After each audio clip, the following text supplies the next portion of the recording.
మేఘన గారిలో ఒక ఆర్టిస్ట్ ఉన్నారు అని ఎప్పుడు తెలిసింది? నాకు ఎప్పుడు తెలిసిందో అది నాకు కళ్యాణ వైభోగం షూటింగ్ చేస్తున్నప్పుడు అనుకుంటాను. చేస్తూ చేస్తూ చేస్తూ అప్పటి వరకు చేసుకుంటూ వెళ్ళాను. మోస్ట్లీ అంటే చిన్నప్పటి నుంచి నాటకాలు అన్నీ చేశాను, కానీ నాకే ఓకే ఇంత ఫీల్ ఎమోట్ అవ్వగలుగుతున్నాను అన్న. ఎప్పుడు కళ్యాణ వైభోగం జర్నీ బాగుండింది కదా, సో ఆ క్యారెక్టర్స్ని మంగాని నిత్యని రెండును నేను హ్యాండిల్ చేసేటప్పుడు సో ఆ ఇంటెన్సిటీ మోస్ట్లీ కళ్యాణ వైభోగం సీన్స్ కూడా అలా ఉండేది. అలా కొన్ని సీన్స్లో ఐ థింక్ నాకు ఆర్టిస్ట్ ఉన్నారు అని తెలిసింది. అండ్ ఎప్పుడైనా సరే కెమెరా ఫేస్ చేసినప్పుడల్లా ఐ ఫీల్ అలైవ్. అంటే నాకు ఏదో ఒక కొత్తగా అనిపిస్తూ ఉంటుంది. నాలో నేను బతుకుతున్నాను. This is what I like enjoy doing అన్నట్టు అనిపిస్తుంది నాకు. సో ప్రతిసారి కెమెరా ఫేస్ చేసినప్పుడు నాలో ఒక నటు ఉన్నారు అని అనిపిస్తుంది mostly. That will be the right answer.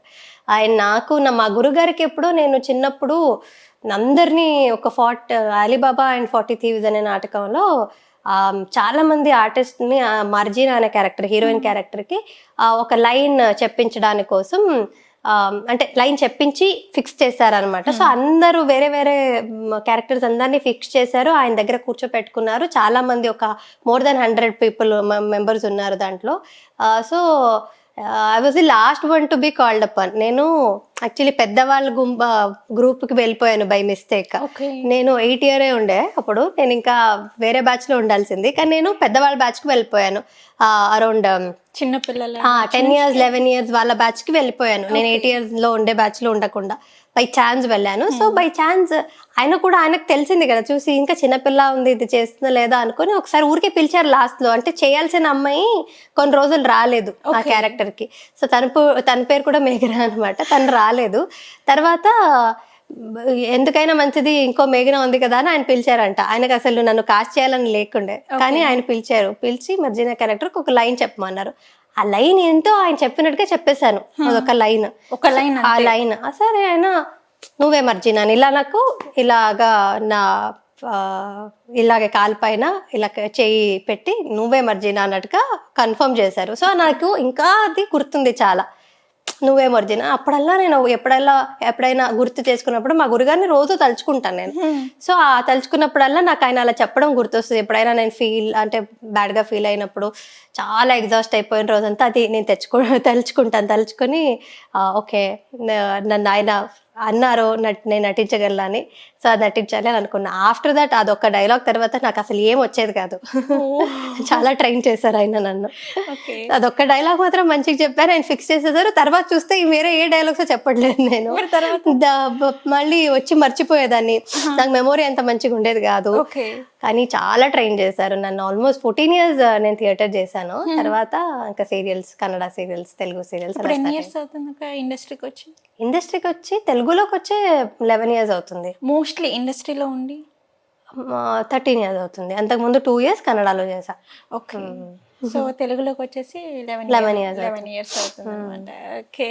అంటే మీరు ఫస్ట్ ఇండస్ట్రీకి వస్తాను అన్నప్పుడు మీకు ఫుల్గా సపోర్ట్ చేసింది ఎవరు? అమ్మమ్మ, నాన్నగారు కూడా. కానీ అదే ఆయనకి ఇంట్లో నుంచి తొందరగా 18 yearsకే వచ్చేసాను కదా నేను. సో కాలేజ్ చదువుకొని నాతో పాటు కొన్ని రోజులు ఉండాల్సింది అనేది ఉండింది ఆయనకి. అలా ఉండకుండా నేను అప్పుడే కెరియర్ స్టార్ట్ చేసేదాను కదా అనేది కొంచెం ఆయనకి ఉండిందేమో. Because afterwards he was very నాకు ఎంకరేజింగ్గా ఉండేవారు. కానీ ఆయన చెప్పారు, నాట్ వెరీ హ్యాపీ నువ్వు వెళ్తుంది, ఇంకా నీ ఇష్టం, వెళ్తావా అంటే వెళ్ళావు అన్నట్టుగా అన్నారు అనమాట. ఓకే, అయిపోయింది. తర్వాత హీ వాజ్ ఫైన్. అక్క మీరు షూట్కి వెళ్తారు కదా, సో అప్పుడు ఎలా అనిపించేది ఫస్ట్లో వెళ్ళిన తర్వాత? ఎందుకు నన్ను అక్క అంటున్నారు? చామంతినే బాగుంది కదా. ఓకే, అయితే చామంతినే పిలుస్తాను. ఓకేనా? చామంతి, మీరు ఫస్ట్ షూట్కి వెళ్ళిన తర్వాత అప్పుడు ఎలా అనిపించింది అండ్ ఇప్పుడు ఎలా అనిపిస్తుంది? తెలుగులోనా కన్నడలో? ఫస్ట్ కెమెరా ఫేస్ చేసినప్పుడా? తెలుగులో ఫస్ట్ డే బాగుండింది. ప్రోమో షూట్ చేసినప్పుడల్లా 2 dialogues ఉండింది. చాలా బాగా అనిపించింది. అసలు ఎంకరేజ్ చేస్తున్నారు, చప్పట్లు కొడుతున్నారు పర్ఫామ్ చేస్తే. ఎప్పుడో నాటకాల్లో మేము చాలా కష్టపడి చప్పట్లు తెచ్చుకోవాలి, చాలా బాగా చేస్తేనే చప్పట్లు వచ్చేది. సో ఇక్కడ కొంచెం పర్ఫామ్ చేస్తే ఇంత ఎంకరేజ్మెంట్ ఇస్తున్నారేంటా అని చాలా సంతోషంగా అనిపించింది.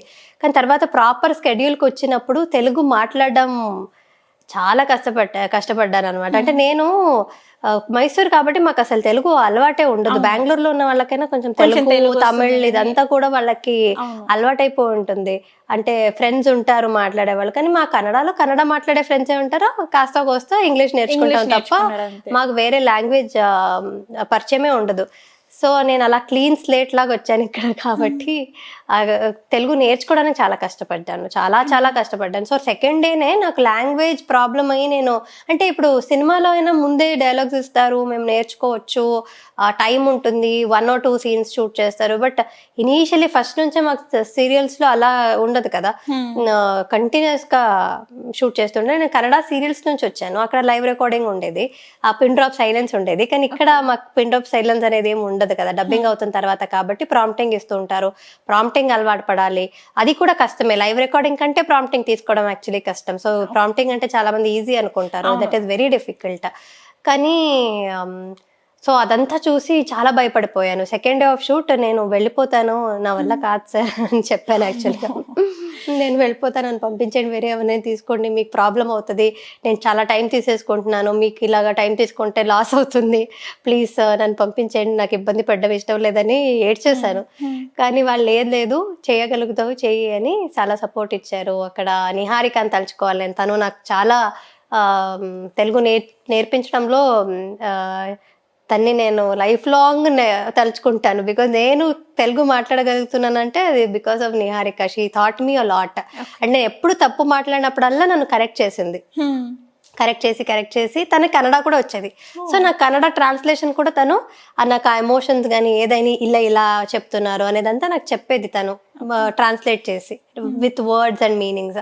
సో తను రాయచూరులో BDS చదువుకుంది అనమాట, డెంటల్. సో తనకి కన్నడ కూడా టచ్ ఉండింది. సో తను నాకు హెల్ప్ చేసింది. సో అప్పుడు తెలుగు రాదు కాబట్టి భయంగా అనిపించేది. ఇప్పుడు తెలుగు వచ్చు, కానీ కెమెరా ఫేస్ చేసేది ఏ ఎక్సైట్మెంట్తో అయితే ఫస్ట్ డే కెమెరా ఫేస్ చేశాను, ఈ రోజుకి అలాగే ఫేస్ చేస్తాను. With all excitement I face the camera ముందుకు వచ్చాను అంటే ఒక ఎక్సైట్మెంట్. అవును. ఓకే, ఎంత టైం పట్టింది చమంతి అండ్ తెలుగు నేర్చుకోవడానికి? ఐ మీన్ ఎన్ని మంత్స్ పట్టింది? ఇప్పటికీ నేర్చుకుంటూనే ఉన్నానండి. నాకు ఎలా వస్తుంది మాట్లాడుతున్నారు, ఇంకా నేర్చుకుంటున్నారు. కానీ నేర్చుకోవడం లైఫ్ లాంగ్ ప్రాసెస్ కాబట్టి నేర్చేసుకున్నాను అనేది అయితే కాదు. రోజు కొన్ని కొత్త వర్డ్స్ నేర్చుకుంటూ ఉంటాను, కొత్తగా లైన్ ఫార్మేషన్స్ చేయడం నేర్చుకుంటూ ఉంటాను. So it's lifelong journey. నేర్చుకున్నానని కాదు, కానీ కొంచెం గ్రిప్ వచ్చింది. అంటే శశిరేఖలో అలా వెళ్ళిపోయింది. తెలంగాణ నేర్చుకున్నా యాక్చువల్లీ శశిరేఖలో. చాలా మంది మహి వీళ్ళందరూ తెలంగాణ మాట్లాడతారు, మహి అండ్ ప్రతాప్ ఎస్పెషల్లీ వాళ్ళిద్దరు తెలంగాణ మాట్లాడేవారు. సో నేను తెలంగాణనే వచ్చు నాకు. సో తెలంగాణ నుండి కళ్యాణ వైభోగం చేసినప్పుడు కళ్యాణ వైభోగంలో అమలాపురం మనకి అక్కడ గోదావరి స్లాంగ్, అక్కడ గోదావరి స్లాంగ్ నేర్చుకున్నా. నాకు మళ్ళీ అక్కడ ఉన్న వాళ్ళందరూ కొంచెం మన టీమ్ లో కూడా అందరూ ఫ్రెండ్స్ అందరూ గోదావరి ఆంధ్రానే. సో ఆంధ్ర అక్కడ నేర్చుకున్నాను. సో నేను చెప్పినట్టే రోజు ఒక్కొక్క కొత్త లెసన్స్ అనమాట నేర్చుకుంటూనే ఉన్నాను. ఇంకా నేర్చుకుంటూ గ్రిప్ రావడం కళ్యాణ వైభోగంలో కొంచెం ఎక్కువ వచ్చింది.